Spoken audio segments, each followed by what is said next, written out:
Afternoon, everybody. This is Anthony from Airsoft, and I got my battle buddy over here, Saffron. And we're going to do an honest guy review today of the SMP from Wolverine Airsoft. Boom. Look at that swag.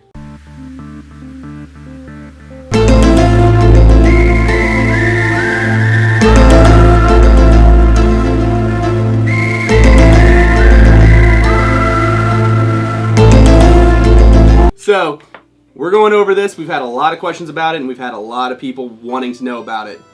Luckily for you, I've been using it a lot, so I'm going to get to tell you what's going on.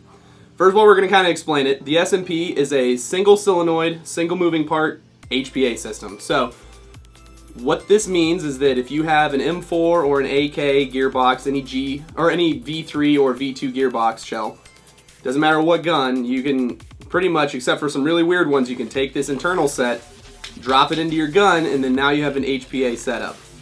Out of the box, it's a lot more efficient than a Polar Star stock because it only has one moving part and one solenoid in it, and it's super sweet. I really like it. What are your opinions on this bad boy? Because we've gotten a lot of questions about it, a lot of stuff. We are picking up a lot of traction with questions. People are really wondering what they can drop them into. I think it's a great contender to come out into the market. You know, the price point's solid. They perform really well. We've not had a lot of issues with them or anything really that can't be easily fixed come up. The only thing I would say is we are being a little misleading with this blinged out. Yeah, well, I was gonna get into the actual what we have in my hand. So what we have in here is we have a version 2 Wolverine SMP. When you get your SMP, I'm gonna take it out of the gearbox shell while I'm talking about it. What you get with the SMP is you get your HPA cylinder and your nozzle. You get a trigger board. You get your data wire and your FCU. And it runs off a 1/4-inch macro line in case there's other HPA guys out there, because most HPA guys know that fusion engines and stuff run on 6mm. This runs on 1/4-inch, so something to keep in mind if you're buying air rigs and stuff like that and you're using existing macro line and you have fittings, you're going to need a different fitting. You're going to need a different fitting on the website now, and we have other SMP options going live all the time. Yep, and we're going to start doing AGLs custom built for the SMP and all that fun jazz, so keep in mind for that. So this, as it is put in here, is in a Fox Custom aluminum gearbox with this really beautiful orange anodizing that I am a big fan of.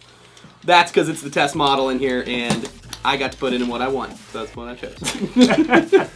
So, one thing you need to keep in mind about your SMP is that you're going to use your AEG's trigger. So whatever gearbox you're using, you're going to use the trigger that comes with that gearbox. So, this is a part of your original gearbox. Now that we have it open, you can see the entire SMP system. So you have your trigger board, boom, right here. You have your macro line and fitting that come down right here to 90 degree. It comes out of the hole for your motor. You have your data cable right here and your FCU. The other thing that it comes with is it comes with this little aluminum CNC machine bracket, and what this is for is because in the back of a gearbox, you have your stock tube screw goes into the back of the gearbox. Well, you need something to put in there, so this is your shim to help screw that all together. Like I said, the SMP stands for single moving part because it has a poppet and a nozzle that's all on one moving piece that moves back and forth inside the unit. And it has one solenoid that controls all that. This is a much more heavy-duty, much more industrial solenoid than the fusion engine solenoids. These go up to 200 psi, so they're a lot stronger. And they're a lot more common because this is a more standardized type of solenoid, so it's probably a lot easier to get a hold of these, though I don't think you're going to burn it out anytime soon. Not with how HPA systems are traditionally run now. So, overall, there's I've gotten some gameplay of it, and we're going to roll that in the video too, so you're going to get to see me probably periodically through the video pew-pewing at Steel City with it. Trigger response is actually really good, really good. Despite using a standard gearbox trigger that has a little bit more travel than a Polar Star trigger, I didn't have any issues firing off quick successive shots. The system is more efficient than a Polar Star, so on a given tank, I fired at least half to 3/4 of my battle load, and I think I maybe tipped into like 600 PSI on a 3000 PSI tank. Like maybe, like I fired a lot, and I barely used up any of my tank. We're gonna do an efficiency video coming up pretty soon, so bear that in mind. One thing that I did like about this that I didn't think I was gonna like, it's actually the coolest thing that I didn't know was a thing about it. What happens is it relies on the back pressure of the BB in order to cycle.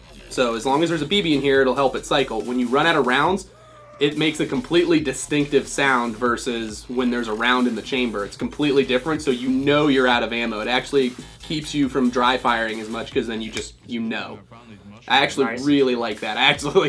That actually came in handy a lot when I was at Steel City. Overall, if I had to give this a rating, I would definitely give this like a 9.5 or 10. I really love this for the price point. Its simplicity, its ease of maintenance, the fact that you can put it into most of the crazier guns. So if you have like say a G&G AK-5C, you can probably get it to fit in there. I mean, any M4, G36s, MP5s, crazier stuff than most fusion engines, you can just drop it in. So I'm a big fan. It's a completely different system. I think it would be really good for like support gunners because it's more efficient. But I'm a big fan. So me?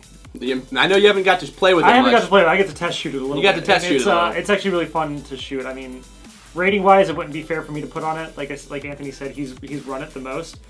Ultimately, I'm really excited to see where they're going to take this system. They're currently working on some new stuff for it. They're also working on production, so they're coming out with more stuff. And you know, time will tell what they get with nozzles and if there's anything that changes in the next couple systems. I mean, this is the first one out there, so Polar Star changed as they learned and grew rather. So I'm sure SMP will do the same, and it's a good start. Installation is simple. We already have a video on. If you want to check that out, down in the doobly-doo down there. But we have a video of how to install it. So somewhere down there. We'll put a link down below if you guys want to check that out and how to install it.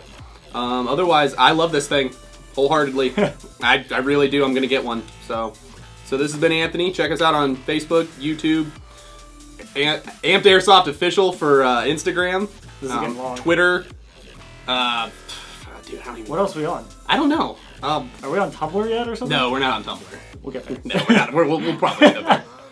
Then I got my buddy Saffron here. All right, we're gonna be taking off. Have a good evening, guys. Have a good one.